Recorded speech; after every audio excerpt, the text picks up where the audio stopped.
ஆயுர்வேதம் ஒரு பொக்கிஷம், நம் ஆயுள் நீட்டக்கும் அற்புதம். டாக்டர் ஸ்ரீவர்மாஸ். அனைவருக்கும் காலை வணக்கம். திருப்பூர் ஏற்றுமதியாளர் சங்கத்தின் சார்பாக நெட்ஜோன் எக்ஸ்போ அமைப்பாளர்கள் திரு கார்த்திகேயன், திரு பரத் அனைவர்களுக்கும் நெட்ஜோன் ட்ரேட் எக்ஸ்போ பிரைவேட் லிமிடெட் நிறுவனத்துக்கும் எங்களது மனமார்ந்த வாழ்த்துக்கள். இன்றைய காலகட்டத்தில் திருப்பூர் ஏற்றுமதியாளர்களுக்கு உலக புதுமையாக விரைவாக உற்பத்தி செய்து திருப்பூர் என்றாலே ஃபேஷன் இண்டஸ்ட்ரி என்ற மாதிரி ஒரு மதிப்பு கூட்டப்பட்ட ஆடைகள் ஏற்றுமதிக்கு வருஷம் ஒரு 10-15% அதிகமாக ஏற்றுமதி செய்யப்படுகிறது. இதற்கு முதுகெலும்பாக நவீனமான மிஷினரிகள், அது எம்ப்ராய்டரியாக இருக்கலாம், பிரிண்டாக இருக்கலாம், டிஜிட்டல் பிரிண்டிங்காக இருக்கலாம். அடிப்படையாக துணியை தவிர துணியில் சர்வதேச தரத்தை நாம் எட்டிவிட்டோம். ஆனாலும் இந்த ஃபேஷன் இண்டஸ்ட்ரியில் தினம் ஏதாவது ஒரு புதுமைகள் தோன்றிக்கொண்டே இருக்கின்றன. டிசைனர் மானிட்டரில் ஒரு டிசைனை கொடுத்தா ஃபேக்ட்ரி அதை 90 நாளுக்குள்ள சாம்பிள் அப்ரூவ் பண்ணி அடாப்ட் பண்ணி அதை ஏற்றுமதியும் பண்ண வேண்டிய சூழ்நிலை இருக்கு. இத்தகைய சூழ்நிலையில் இந்த மாதிரி நவீன மிஷின்கள் இது ஒரு வரப்பிரசாதம் ஆகும். இந்த மாதிரி நிகழ்ச்சிகள் வருஷத்தில் 2-3 தடவை நடத்தி உலகத்தில் இருக்கிற எல்லா சிறப்பான மிஷின்களையும் திருப்பூருக்கு கொண்டு இதை சப்போர்ட் பண்ணினீங்கன்னா திருப்பூர் ஏற்றுமதி இன்னும் பல மடங்கு அதிகமாகும்.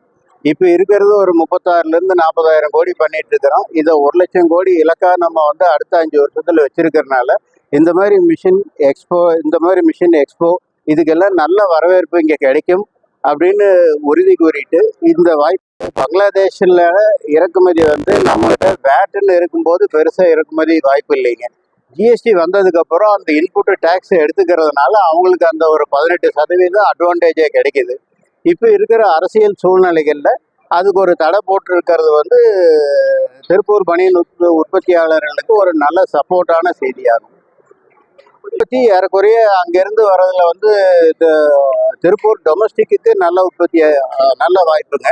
ஏற்றுமதி ஒரு 40,000 கோடி வரும்போது டொமஸ்டிக் திருப்பூர்லேயும் ஒரு 30,000 கோடி பக்கம் வந்துட்டு இருந்தது. இதில் பெரிய பிராண்டு நீங்கள் வேன் ஹுசைன் எடுத்துக்கலாம், இந்த மாதிரி லூயி பிலிப் எடுத்துக்கலாம், ரிலையன்ஸ் எடுத்துக்கலாம். இவங்க எல்லாமே டொமஸ்டிக்கில் ஒரு 5-6,000 கோடி ரூபாய் அளவுக்கு வர்த்தகம் பண்ணிட்டு இருந்தது எல்லாமே கொஞ்சம் கொஞ்சமாக கடந்த ஒரு 2-3 வருஷத்தில் பங்களாதேஷ் பக்கம் போயிட்டாங்க. இப்போ இறக்குமதியில் இருக்கிற சிரமத்தை கருத்தில் எடுத்துக்கிட்டு அவங்க இப்போ திரும்ப திருப்பூருக்கு வர்றதுக்கு நிறைய வாய்ப்பு இருக்குது. இது ஒரு வரவேற்கக்கூடிய ஒரு அம்சம். காட்டன் சராசரியாக 3 கோடி பேல் அப்படின்னு சொல்லுவாங்க. ஒரு பேல் 160-170 கிலோ. அந்த உற்பத்தியில் ஒன்றும் பெருசாக குறையலைங்க. மழை தட்பவெட்ப சூழ்நிலையில் ஒரு 5-10% கூடும் குறையும். இப்போ பாலியஸ்டர் உள்ளே வர்றதுக்கு என்ன காரணம்னா, பாலியஸ்டர் விலை சீப்பாக இருக்குது. அதுக்கப்புறம் டியூரபிலிட்டி, நீங்கள் காட்டனில் போட்டிங்கன்னா துவைச்சதுக்கப்புறம் தேய்ச்சி போடணும். பாலியஸ்டரில் ஹீட் செட் பண்ணிவிட்டு அது தேவையில்லை. அதனால் பாலியஸ்டர் 100% பாலியஸ்டரை விட பாலி பிளெண்டில் 60% காட்டன், 40% பாலியஸ்டர், இந்த மாதிரி பிளெண்டில் இருக்கும்போது இது நிறைய மக்களிடையே உபயோகிப்பாளர்கிட்ட நிறைய இது ஒரு வரவேற்பை கொடுக்குது. இந்திய அரசாங்கம் காட்டன் பருத்தி பருத்தி விலை விவசாயிகளுக்கு அடிப்படை ஆதார விலை அது 3,800 ரூபாய் 4,000 ரூபாய் வரைக்கும் ஒரு குவிண்டாலுக்கு இருந்தது. வருஷம் கொஞ்சம் கொஞ்சமாக கூட்டி இப்போ 7,200 ரூபா ஒரு குவிண்டாலுக்கு விவசாயிகளுக்கு சப்போர்ட் பண்ணுறதுக்காக விலையை கூட்டிட்டாங்க. அது விவசாயிகளுக்கு விலை கூட்டினது ஒரு வரவேற்கப்பட வேண்டிய ஒன்று தான்.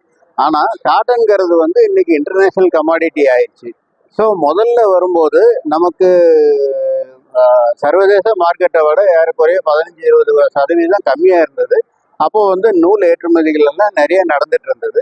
இப்போ அந்த நூல் ஏற்றுமதிகள் நடத்த முடியறதில்லை. ஏன்னா நமக்கு இந்தியாவில் ரா மெட்டீரியலே குளோபல் மார்க்கெட் ப்ரைஸில் வந்துருச்சு. இது தவிர இங்கே இருக்கிற உற்பத்தி செலவுகள் அதிகம். கரண்ட் ஆகட்டும், சம்பளம் ஆகட்டும், இல்லை ஆவரேஜ் லோவர் ப்ரொடக்டிவிட்டி, இதில் வந்து செலவு அதிகமாகிறதுனால சர்வதேச ஏற்றுமதி கம்மியாக இருக்குது.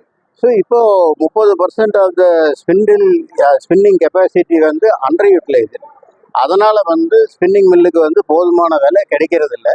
இதுக்கு நாங்கள் என்ன கேட்குறோம்னா, சிசிஐ வந்து விவசாயிகளுக்கு நீங்கள் வாங்கிக்கோங்க, அதை பற்றி எங்களுக்கு ஆட்சேபனை இல்லை. மில்லுக்கு டைரெக்டாக விற்பனை பண்ணும்போது உலக மார்க்கெட்டை விட 10% எங்களுக்கு கம்மியாக கொடுக்கணும் அப்படிங்கிறது வந்து சிசிஐக்கு எங்களோட கோரிக்கை.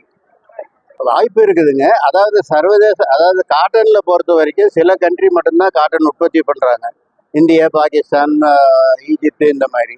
பாலியஸ்டரில் வந்து இந்தியாவில் வந்து அடிப்படை விலை அதிகமாக இருக்குது.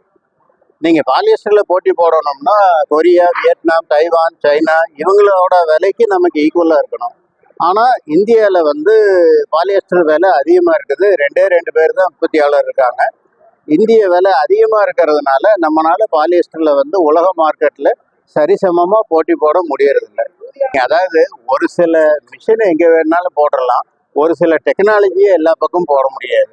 இப்போ நீங்கள் திருப்பூரில் போட்டு இந்த உற்பத்தியை வந்து இதே வந்து ஒரு 300 கிலோமீட்டர் தாண்டி போட்டிங்கன்னா மிஷினை போட்டுடலாம்.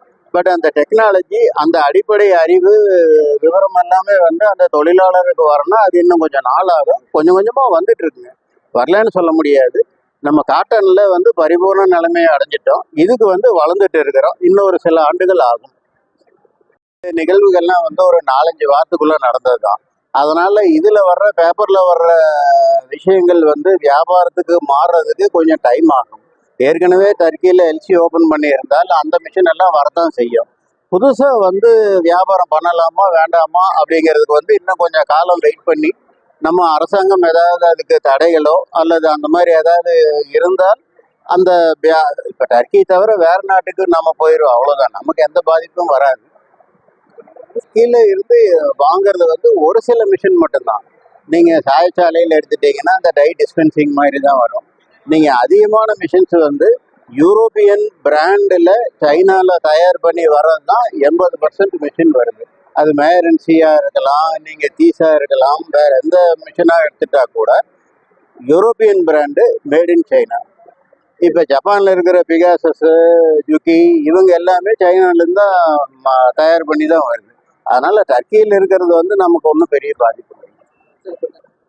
அது ஸ்டால் போட்டவங்களுக்கு தான் தெரியணும். 60 ஸ்டால்னு சொன்னாங்க. ஆனால் இன்றைக்கி வர நவீனத்தை வந்து நீங்கள் வந்து யூரோப்லேயோ சைனாலேயோ போய் பார்க்குறதுக்கு பதிலாக இந்த டெக்னாலஜியை நீங்கள் திருப்பூருக்கு கொண்டு வந்தது நிறைய வரவேற்புக்கு தகுந்தது. இதுக்கு வந்து இன்னும் கொஞ்சம் வைடு பப்ளிசிட்டி கொடுத்து எல்லாருக்கும் ரீச் ஆகிற மாதிரி பண்ணி அந்த புல்லிங் க்ரௌட் கூட்டத்தை அழைச்சிட்டிங்கன்னா வியாபாரம் தானாக டெவலப் ஆகிடும். இம்போர்ட் பண்ணுற மிஷினரிக்குன்னு சப்சிடிகள் இல்லை. நீங்கள் திருப்பூர் ஏற்றுமதியாளர் சார்பாக வந்து டஃப் மாதிரி ஒரு ஸ்கீமை திரும்ப ரீஇன்ஸ்டேட் பண்ண சொல்லி கேட்டுட்ருக்குறோம். கூடிய விரைவில் ஏதாவது ஒரு நல்ல செய்தி வரலாம்.